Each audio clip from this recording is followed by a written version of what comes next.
नमस्कार जी, स्वागत है आप सभी का एक फ्रेश वीडियो के अंदर काफ़ी इंपॉर्टेंट क्वेश्चंस देखेंगे। पहला क्वेश्चन देखेंगे, एक वृहत प्रदेश की लंबी अवधि की मौसम परिस्थितियों को और उसके बदलाव के कुल जोड़ को क्या कहा जाता है? ऑप्शन है मौसम, जलवायु, उष्ण मौसम, शीत मौसम।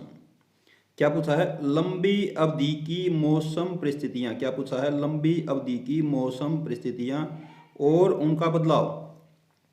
तो लंबी अवधि के लिए जो बदलाव होता है मौसम में वो होता है आपका जलवायु।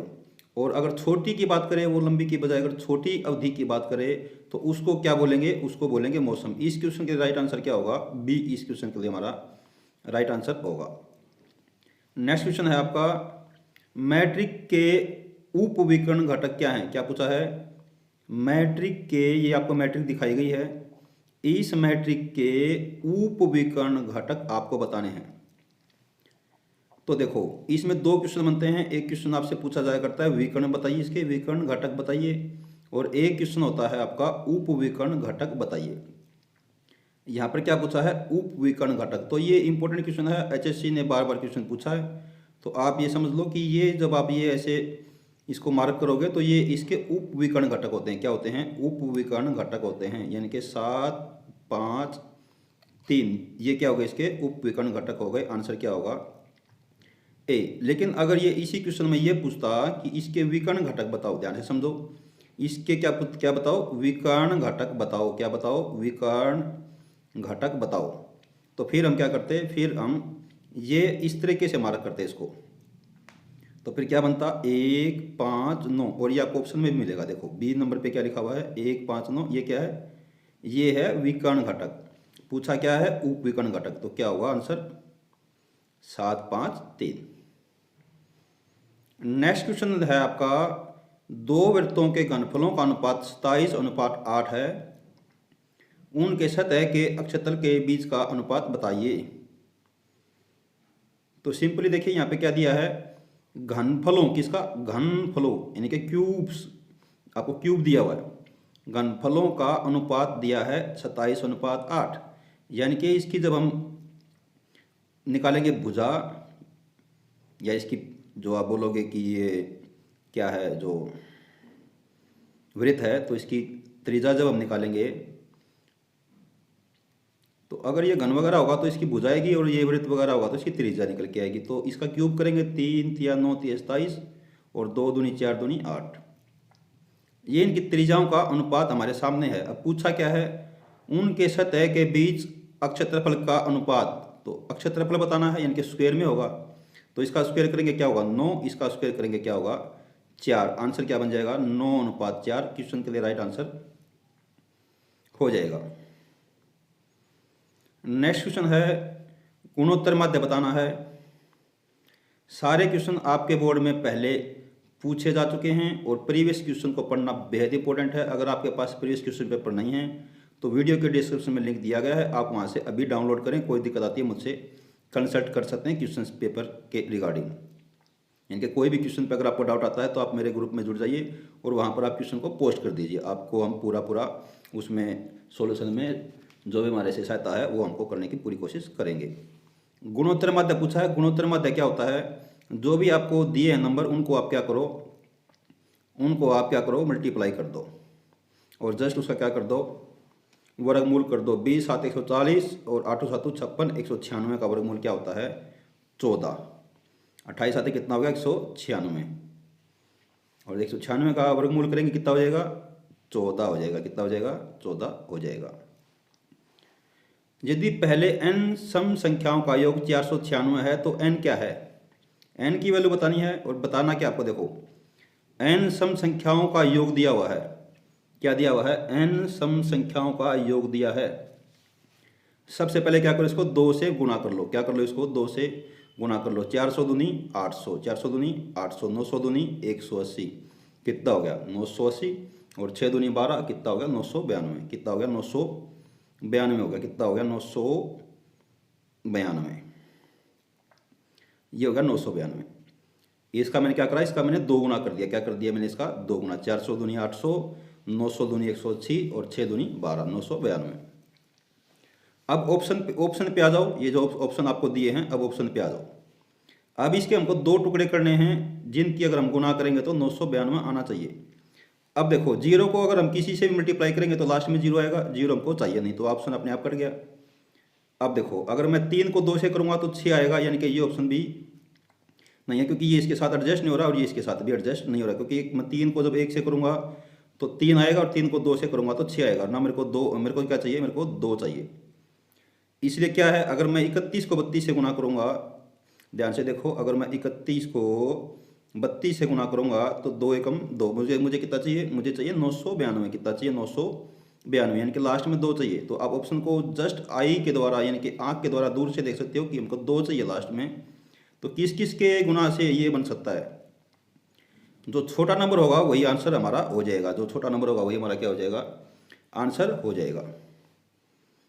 उसके बाद क्वेश्चन है आपका 4/5, 5/6 और 9/10 का महत्तम निकालिए। देखो क्या निकालना है, इसका HCF निकालना है। क्या निकालना है, HCF निकालने के लिए क्या करते हैं हम, ऊपर वालों का HCF निकालेंगे। 4, 5 और 9, 4, 5 और 9 का HCF कितना होगा, 1 होगा। 4, 5 और 9 का HCF कितना होगा, 1। और नीचे जो दिया है इसका हम क्या निकालेंगे, इसका हम निकालेंगे LCM। क्या निकालेंगे, LCM। तो 10 दिया 30 हो जाएगा LCM। तो सिंपल क्वेश्चन है, आंसर क्या हो जाएगा, 1/30। डी इस क्वेश्चन के लिए राइट आंसर है। ये क्वेश्चन इंग्लिश के पोर्शन से उठाया है, अच्छा क्वेश्चन है, कई बार रिपीट ये क्वेश्चन हो चुका है। तो देखिए क्या पूछा, choose the word which is most nearly the same in meaning of the given word. तो आपको इसका सेम मीनिंग वाला बताना है। वर्ड है यहाँ पे पार्डन। तो पार्डन का मतलब क्या होता है, PARDN, पार्डन। पार्डन का मतलब होता है माफ़ी देना। क्या होता है, माफ़ी देना, अक्षमा करना, अक्षमा, माफ़ी। तो अब देखो एक्सक्यूज में बोलते हैं ना, एक्सक्यूज का मतलब क्या होता है, एक्सक्यूज का मतलब होता है अक्षमा। क्या होता है, अक्षमा। तो पूछा क्या है, इसका सेम मीनिंग पूछा है। प्रोड्यूस का मतलब जारी करना होता है, सेल का मतलब बेचना होता है, और डेवलप का मतलब क्या होता है, डिजाइन कर देना, डेवलपमेंट। क्वेश्चन है यहाँ पे आपको बताना है कि ABC आपको यहाँ पे पार्ट दिए गए हैं, डी पार्ट भी दिया गया है, उसके अंदर हैज़ एन एरर, उसके अंदर कोई एरर है और नो एरर भी हो सकता है। आपको फाइंड करना है आंसर। जरूरी नहीं इसमें आंसर में आपको एरर होगा ही होगा, उसके अंदर नो एरर भी हो सकता है। उसके लिए आपको क्या लगाना है, डी आंसर करेक्ट लगाना है। तो चलिए स्टेटमेंट को देखते हैं क्या लिखा है। देखो स्टेटमेंट लिखी है आपकी, the house with all its furniture and exotic plants were sold for ₹60 lakhs। ये यहाँ पे आपको दिया हुआ है। तो अब देखो the house with all it's furniture and exotic plants were sold. अब देखो यहाँ पर किसके बारे में बात की जा रही है, यहाँ पर बात की जा रही है द हाउस। और द हाउस क्या है, ये है हमारा सिंगुलर। क्या है ये, सिंगुलर है। क्या है, सिंगुलर है। तो इसके लिए जो वर्ब आएगी वो भी क्या आएगी, वो भी सिंगुलर आएगी। क्या आएगी, सिंगुलर आएगी। यानी कि यहाँ पे क्या होना चाहिए, यहाँ पे वोज होना चाहिए। क्या होना चाहिए, वोज यहाँ पर होना चाहिए वर्ब की बजाय। तो इसमें यानी कि आंसर क्या होगा हमारा, यही पार्ट में हमको क्या है, यहाँ पे फॉल्ट है। और ये कौन सा पार्ट है, ये सी पार्ट है। इसमें क्या है, ये यहाँ पे वाज की जगह, वर्ब की जगह वाज होना चाहिए। समझ रहे हो मेरी बात को। नेक्स्ट क्वेश्चन है, बड़ा प्यारा क्वेश्चन है और ये आपको बहुत सारे बोर्ड के क्वेश्चन में दिखाई दिया हुआ अगर आपने कई सारे पेपर पढ़े होंगे तो। Many student are frustrated because of unemployment. तो कहाँ पर इसमें एरर है ये चेक करना है। वेरी वेरी इंपॉर्टेंट क्वेश्चन है। एक बार आप इस पर ट्राई करके मेरे को कमेंट कर सकते हो कि आपको ये क्वेश्चन आता है या नहीं आता। आप एक बार क्वेश्चन नंबर 88 लिख करके कमेंट करो कि 88 क्वेश्चन का आपने क्या आंसर दिया है, A, B, C और D, फटाफट। चलिए यहाँ पे देखो, many a student are frustrated because of unemployment.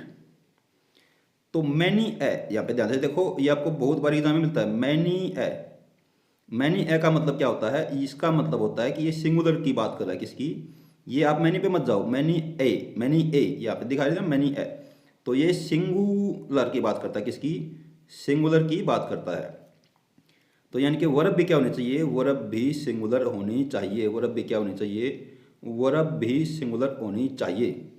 क्या होनी चाहिए? सिंगुलर। यानी कि आर की जगह क्या होना चाहिए? यहाँ पर इज होना चाहिए। क्या होना चाहिए? इज होना चाहिए। तो इस पार्ट में क्या है? यहाँ पे एरर है। नेक्स्ट क्वेश्चन है आपका, यहाँ पर आपको क्या बताना है? Choose the alternative which best express the meaning of rage. Rage का आपको सेम टू सेम मीनिंग बताना है, यानी कि वही वाला मीनिंग बताना है जो रेज का होता है। तो रेज का मतलब क्या होता है? इसका मतलब होता है गुस्सा। आपको 10th की पोएम में ये बात पढ़ी होगी, टाइगर वाले पोएम में, ए tiger in the zoo.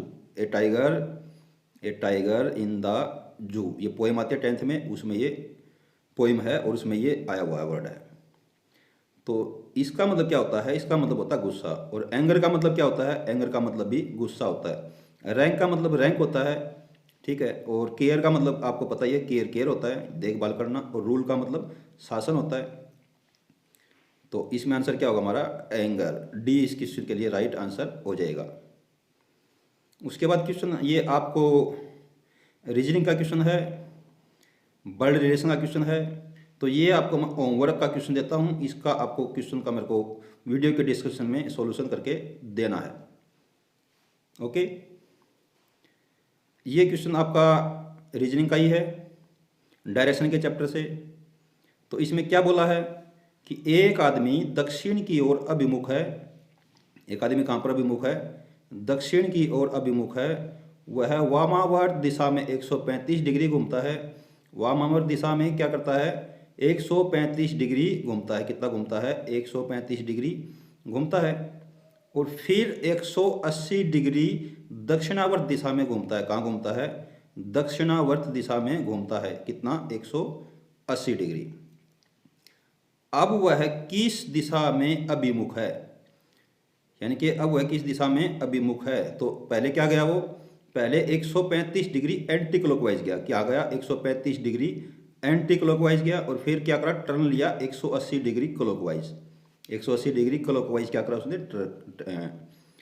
Turn लिया। तो अब किस दिशा में जा रहा है? दोनों को माइनस करेंगे, कितना है? 45। यानी कि 45 जब वो क्लॉक दिशा में है, यानी कि यहाँ से वो चला दक्षिण दिशा में। और अब 45 डिग्री क्या है? वो क्लॉकवाइज चला, यानी कि ये हमारा हो गया साउथ और ये हो गया हमारा वेस्ट। तो साउथ वेस्ट क्वेश्चन का क्या होगा? आंसर होगा, क्या होगा? South west. तो साउथ वेस्ट कहाँ पे है? डी नंबर पे साउथ वेस्ट इसका आंसर लिखा हुआ है, साउथ वेस्ट। एक बार फिर देखिए, नहीं समझ में आया तो क्लॉकवाइज कितना गया? क्लॉकवाइज गया 135। एंटी क्लॉकवाइज कितना गया? एंटी क्लॉकवाइज कितना गया? 135 डिग्री। और क्लॉकवाइज कितना गया? 180 डिग्री। माइनस करेंगे, कितना आया? 45 डिग्री। 45 डिग्री क्या आया? 45 डिग्री सूर्य में दक्षिण दिशा में जा रहा था वो, तो यहाँ से 45 डिग्री क्लॉकवाइज घूमा। तो यानी कि अब वो कहाँ पर है? ये ईस्ट है, ये वेस्ट है, ये नॉर्थ है, ये साउथ है। तो अब वो साउथ के पोर्शन पर है और वेस्ट डायरेक्शन में है। तो यानी कि क्या आंसर होगा? साउथ वेस्ट आंसर होगा। आंसर क्या मार्क करेंगे? डी क्वेश्चन के लिए राइट आंसर मार्क करेंगे। क्वेश्चन है ये आपका रीजनिंग का, मेंटल एबिलिटी का क्वेश्चन है ये। और इस टाइप के क्वेश्चन पेपर में खूब पूछे जाते हैं, इसलिए मैंने इस क्वेश्चन को वीडियो में शामिल करा है। तो क्वेश्चन क्या है, एक बार आप देख लीजिए। क्वेश्चन है कि हामिद जब जीवन को 12 रुपये देता है, हामिद जब जीवन को 12 रुपये देता है, तब जीवन को हामिद 4 रुपये देता है। थोड़ा लैंग्वेज में कंफ्यूज करता है एग्जामिनर ऐसे क्वेश्चनों में, बाकी क्वेश्चन इजी होते हैं। अगर आप ठंडे दिमाग से एग्जाम में बैठे हो तो ऐसे क्वेश्चनों को बिल्कुल आप आराम से कर सकते हो। और मैं एक चीज़ आपको बिल्कुल शेयर करना चाहूँगा, जो मेरी वेबसाइट है www.onlineexamquiz.com, onlineexamquiz.com। आप इस वेबसाइट पे विजिट कीजिए। मैंने वहाँ पर आपके लिए ढेरों प्रैक्टिस पेपर लगा रखे हैं, फ्री हैं। आप बिल्कुल लगाइए पेपर से पहले आपको कॉन्फिडेंस आएगा, आपकी स्पीड बढ़ेगी। और अच्छे क्वेश्चन हैं, बिल्कुल पेपर में आने वाले अच्छे क्वेश्चनों को मैंने चूज करके वहाँ पर लगाया है। पूछे गए क्वेश्चन भी हैं उसमें शामिल, और जो क्वेश्चन आगे आने की संभावना रखते हैं उनको भी शामिल किया गया है। तो देखिए क्या बोला गया है जब आमिद जीवन को 12 रुपये देता है और जीवन को आमिद 4 रुपये देता है, तब दोनों के पास एक समान रकम पाई जाती है ना। पूछा क्या है, प्रारंभ में किसके पास कम रकम थी और कितनी कम रकम थी। तो अब देखो यहाँ से 12 रुपये गए और 4 रुपये वापस आए, तो यानी कि यहाँ पे कितने रुपये बचे 8, और यहाँ से कितने रुपये माइनस हुए 8, यानी कि 8 और 8 कितने हो गए 16। तो क्वेश्चन का राइट आंसर क्या होगा, राइट आंसर होगा कि आमिद के पास 16 रुपये थे। आंसर क्या होगा इस क्वेश्चन के लिए, ए क्वेश्चन राइट आंसर हो जाएगा। अगर आपसे नहीं बन रहा तो आप इस क्वेश्चन को, छोटा ही क्वेश्चन होता है, इसको आप डायरेक्टली भी कर सकते हो। कैसे कि ये देखो आमिद के पास से कितने गए, आमिद के पास से गए 12, आए कितने 4, और जीवन के पास कितने गए, जीवन के पास गए 12 और माइनस कितने हुए इसमें से 8। तो रिजल्ट क्या निकला, आमिद में से माइनस करेंगे 8 और जीवन में से प्लस करेंगे 8। तो आमिद इज इक्वल टू करेंगे, आमिद इज इक्वल टू करेंगे जीवन के, तो ये 8 इधर जा करके माइनस का प्लस में हो जाएगा, और 8 और 8 कितना हो जाएगा, आमिद बराबर कितना हो जाएगा 16। तो आमिद के पास कितने रुपए थे, 16 रुपये थे। यही क्वेश्चन में पूछा हुआ है। एक क्वेश्चन और है, ये बच्चे ने मेरे को भेजा था क्वेश्चन, तो मैंने इस क्वेश्चन को भी लिया है। कितने तरीके से 7 व्यक्तियों को एक गोलाकार मेज के चारों ओर बैठाया जा सकता है। वेरी वेरी इंपॉर्टेंट क्वेश्चन है। ऐसे क्वेश्चन आपके पेपर में आते हैं, एग्जामिनर की नज़र ऐसे क्वेश्चनों पर बिल्कुल है, तो आप इन क्वेश्चनों को बिल्कुल फोकस करके रखें। छोटा सा वीडियो है, अगर आप कहोगे तो लंबी वीडियो बनाने की कोशिश कर सकता हूँ मैं। पहले ही वीडियो बनाई है इसलिए मैंने थोड़ा छोटा रखा है वीडियो को, ताकि मुझे थोड़ा सा एक बार पता चले कि आप कितने इंटरेस्टेड हो। तो 7 व्यक्तियों को क्या करना है, एक गोलाकार मेज के चारों तरफ बैठाना है, ताकि कभी भी किसी भी 2 प्रबंधन यानी कि अरेंजमेंट में एक साथ पड़ोसी नहीं होने चाहिए। कंडीशन भी है इसमें। देखो इस क्वेश्चन को 2 तरीके से पूछ सकता है एग्जामिनर, बगैर कंडीशन के। पहले एक बार इस क्वेश्चन को यहाँ तक बगैर कंडीशन के सोल्व करेंगे, एक बार इस क्वेश्चन को यहाँ तक सोल्व करेंगे, क्योंकि क्वेश्चन दोनों तरीके से पूछ सकता है। अगर ये पूछे कि 7 व्यक्तियों को गोलाकार मेज की तरफ कितने, तो एक आदमी को तो क्या करना पड़ेगा, पहले फिक्स करना पड़ेगा। एक आदमी तो क्या करना पड़ेगा, यहाँ पे फिक्स करना पड़ेगा। बच गए कितने, बच गए 6 आदमी। कितने आदमी बच गए, 6 आदमी बच गए। अब 6 का परम्यूटेशन कॉम्बिनेशन क्या होता है, 6 का परम्यूटेशन कॉम्बिनेशन 720 होता है। आपसे मैं रिक्वेस्ट करूंगा कि आप याद कर लो 10 तक के, तो कम से कम 6 गुने 5 गुने 4 गुने 3 गुने 2, 6 5 30 चौका 120, 120 दिया, 6 5 30 चौका 120, 120 दिया, 360 दूनी 720। तो 6 का परम्यूटेशन कॉम्बिनेशन कितना होता है, 720 होता है। आप याद करके रखो, आप मतलब 9 तक के याद करके रखो, उसके बाद आपको ज़रूरत नहीं पड़ती। तो 9 तक के आप सारे याद करके रखो, ताकि आप एग्जाम में फटाफट टाइम को सेव कर सको। तो देखो 720 आंसर आ गया हमारा। लेकिन जब उसने ये पूछा, एक बार मैं इसको हटा रहा हूँ, उसने पूछा क्या है, उसने ये पूछा है कि 7 व्यक्तियों को एक गोलाकार मेज पे बैठाना है। लो जी बैठा दिया। कितने तरीके हो गए, तरीके हो गए 720। कितने हो गए 720।